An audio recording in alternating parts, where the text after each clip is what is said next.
Well, welcome, you folks. I'm grateful to be here with you.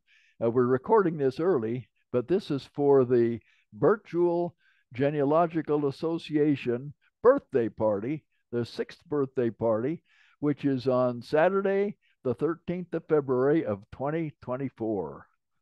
The Virtual Genealogy Association has done a wonderful job of keeping track of things and making programs available. My name is Don Snow, and I'm in Provo, Utah. And I've got my daughter and her husband as the hosts for the meeting tonight to be able to record this for you. We want to talk today about free AI websites for text applications. So we're only talking about text applications and not about image applications. Some of the stuff and the cautions that have been going around on the news recently are about images and videos, and that. So we're not discussing that at all tonight. But we're going to talk about these free websites.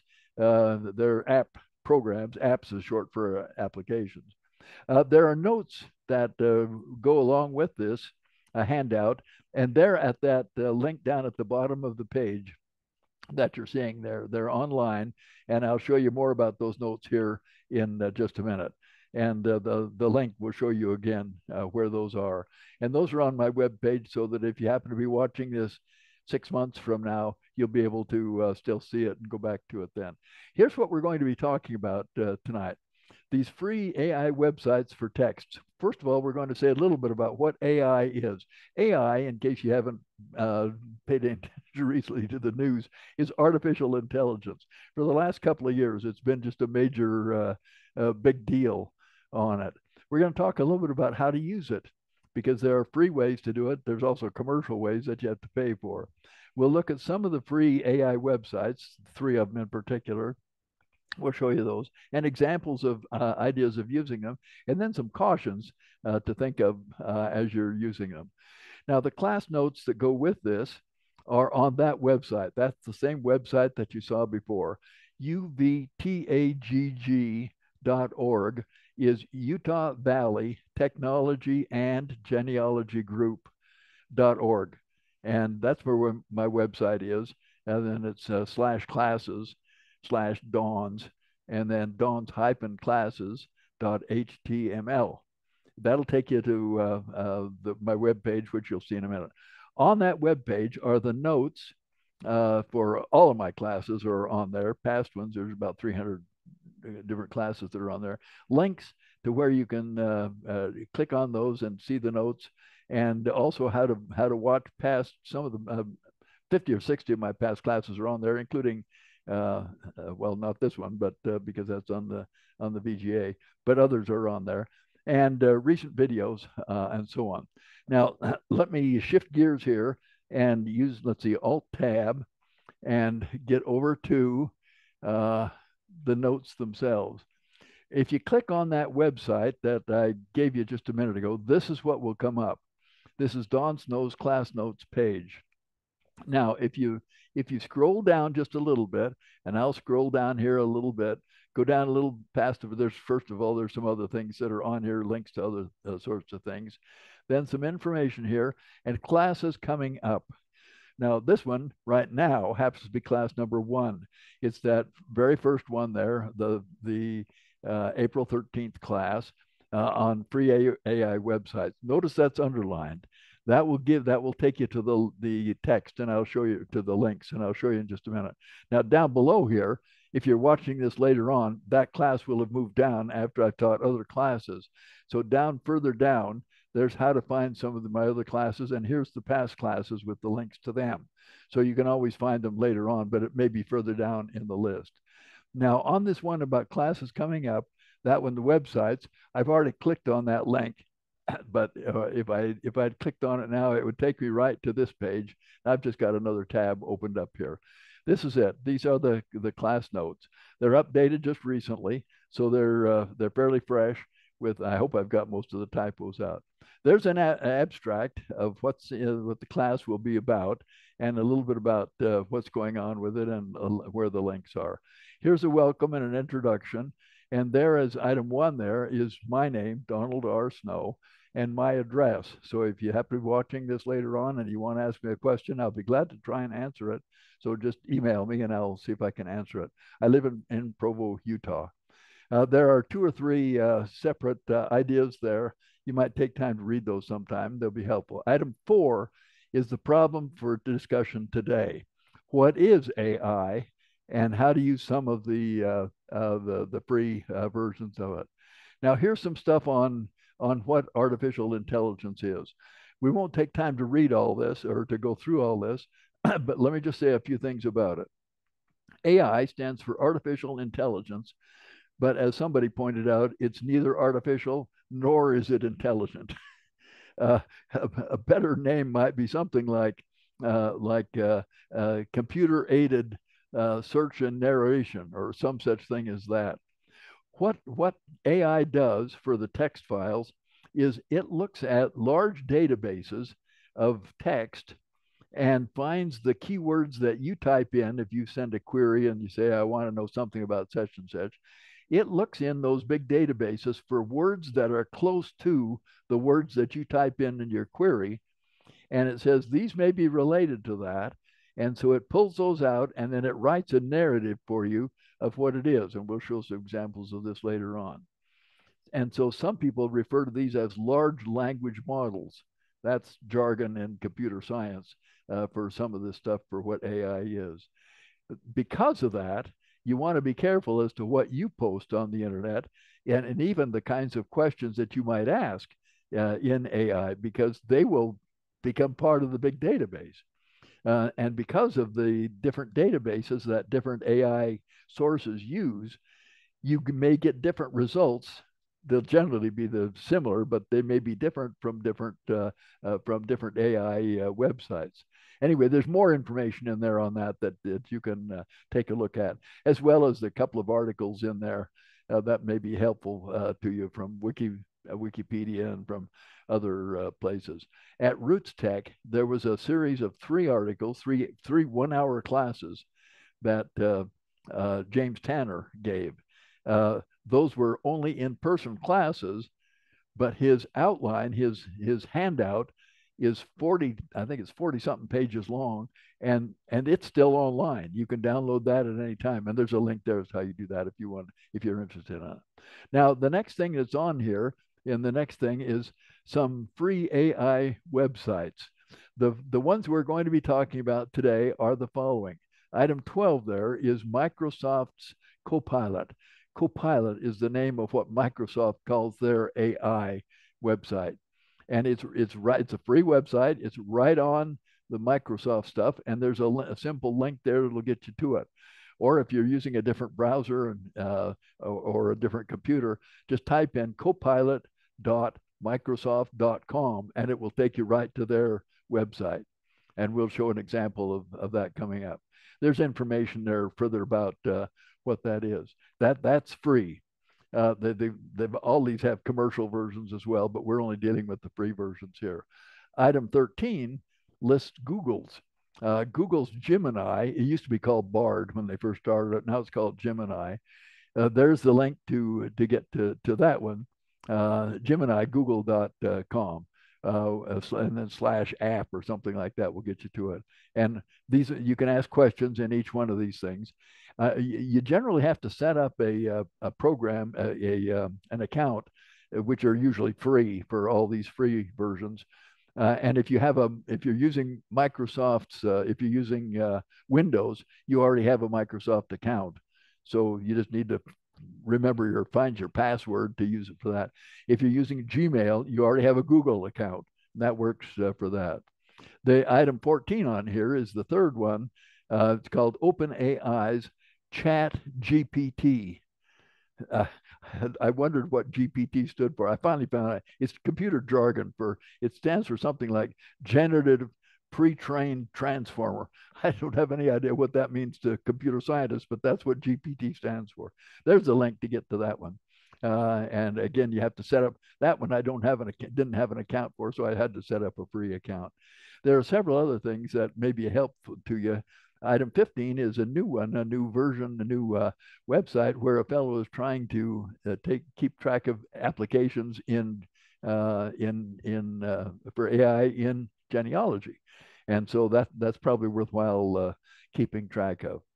Okay, then down here there's some questions and well, some cautions here. First of all, the cautions are be careful of it, because whatever you get back may be totally irrelevant to what you've asked, because it just finds these words that may be near the words that you've put in for your query, but the words it comes back with may not have anything to do with what you're really wanting.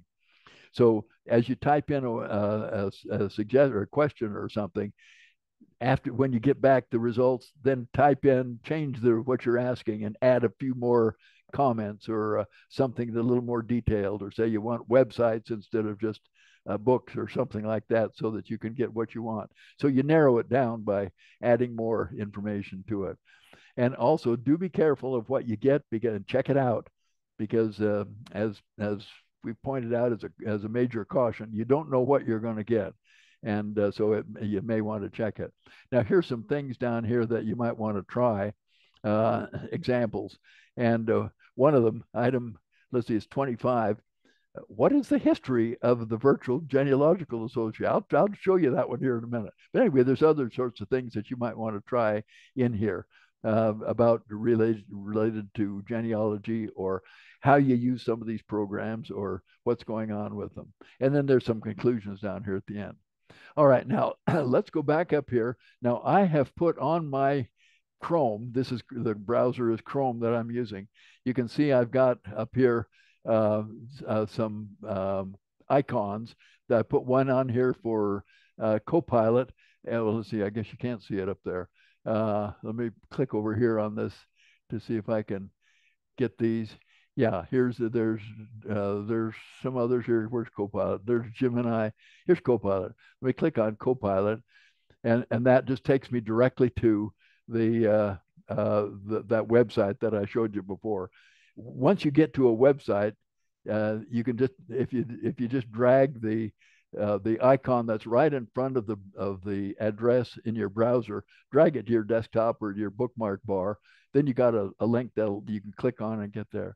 Okay, now notice that here it says Copilot, and it says, what do you want to do here? And look at down here, it says, ask me anything. Let's type in here. Now, notice it already opened up in my account, because I have a Microsoft account because I'm using Windows. I'm going to just type in here, what is the history of the Virtual Genealogical Association? And sometimes it helps to put in question marks, and sometimes it doesn't. And did I spell that correctly? My eyesight is getting so poor. Sometimes I do spell it right, and sometimes I don't. I think it looks all right. Let's click and see. Now, if you hit enter, that doesn't do it. Enter just gives you another line, so you can type another line in here. Over here to the right, you see that arrow, like that right thing. Let me click on that thing and see what happens here. Okay, it says it's going. It's now finding some stuff, and you can stop it from responding there anytime you want. But I usually let it go until it gets down to the end, and then I check and see what's going on. Now, one of the things I've found very helpful is to just copy it by highlighting this stuff and then put it into a text file, so I can keep it without having to go back to this. But without doing that right now, let's see what it says. It says the Virtual Genealogical Association, VGA, was established on April, well, it says April 27th, but it was April 13th. Yeah, that's got the wrong date. For some reason, when I did this the other day, yesterday, it said April 13th. It saves, anyway, about family history, et cetera, et cetera. Now, for me, I need to make that text larger because my eyesight is so poor now. And by the way, what I'm using for a computer monitor is a big screen TV where I can make the text larger. Sometimes I just copy this whole text and put it into a text file, and then I can make the text as large as I want. But here's the VGA recognized various things, what's going on. Anyway, there's the history in that length of time. That was just that we're live, that's an actual example of what you get from it. There's the information about some of the original leaders of it and what's going on and so on. I think it's wonderful to be able to see something like that quickly.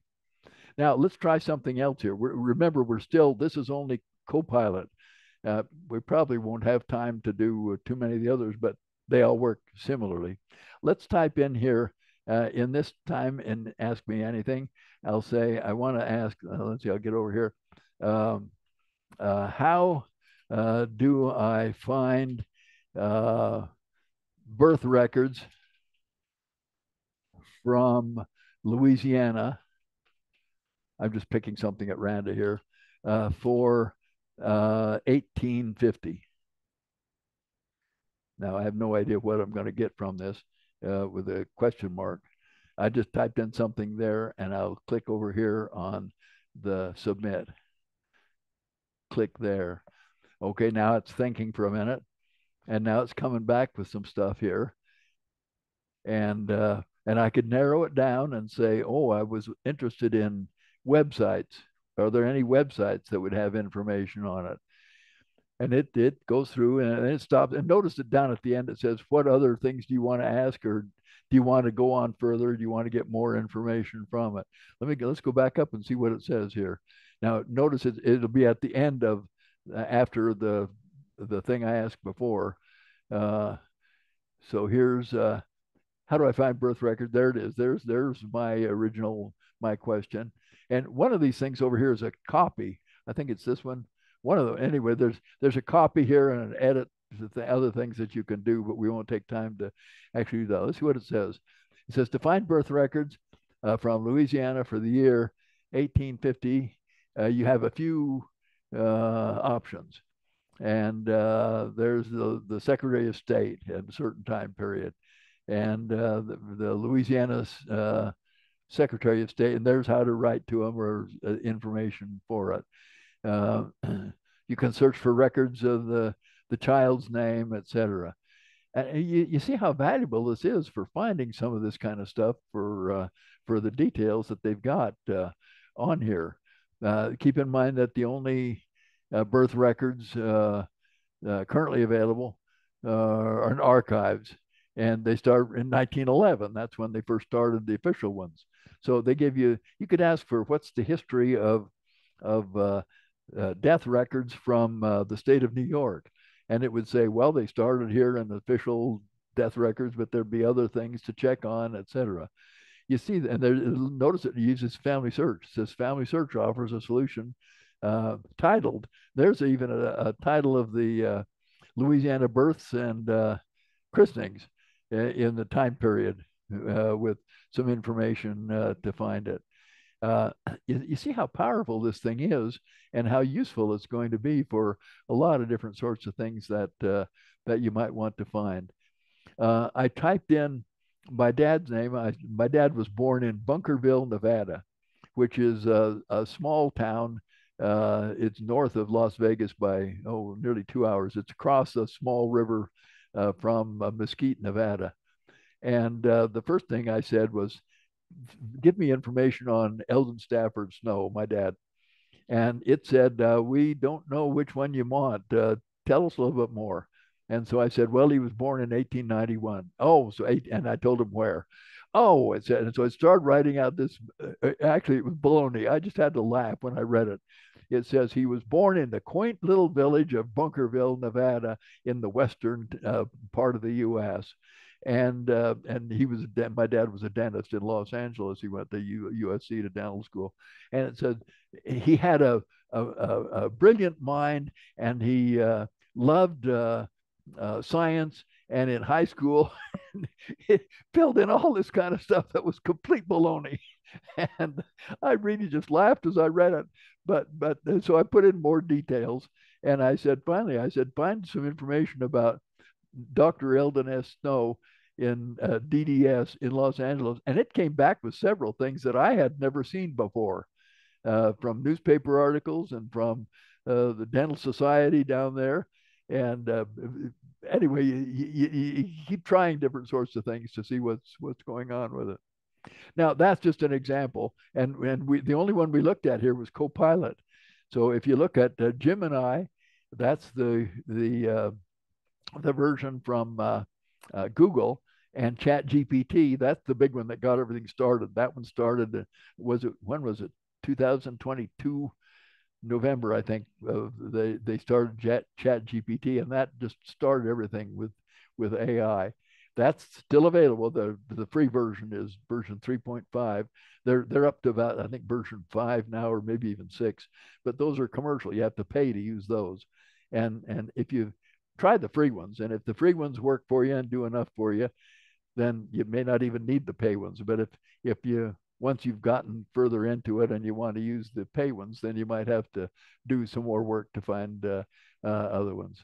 Let's go back to the notes here and just finish this up so that we don't keep you overtime here.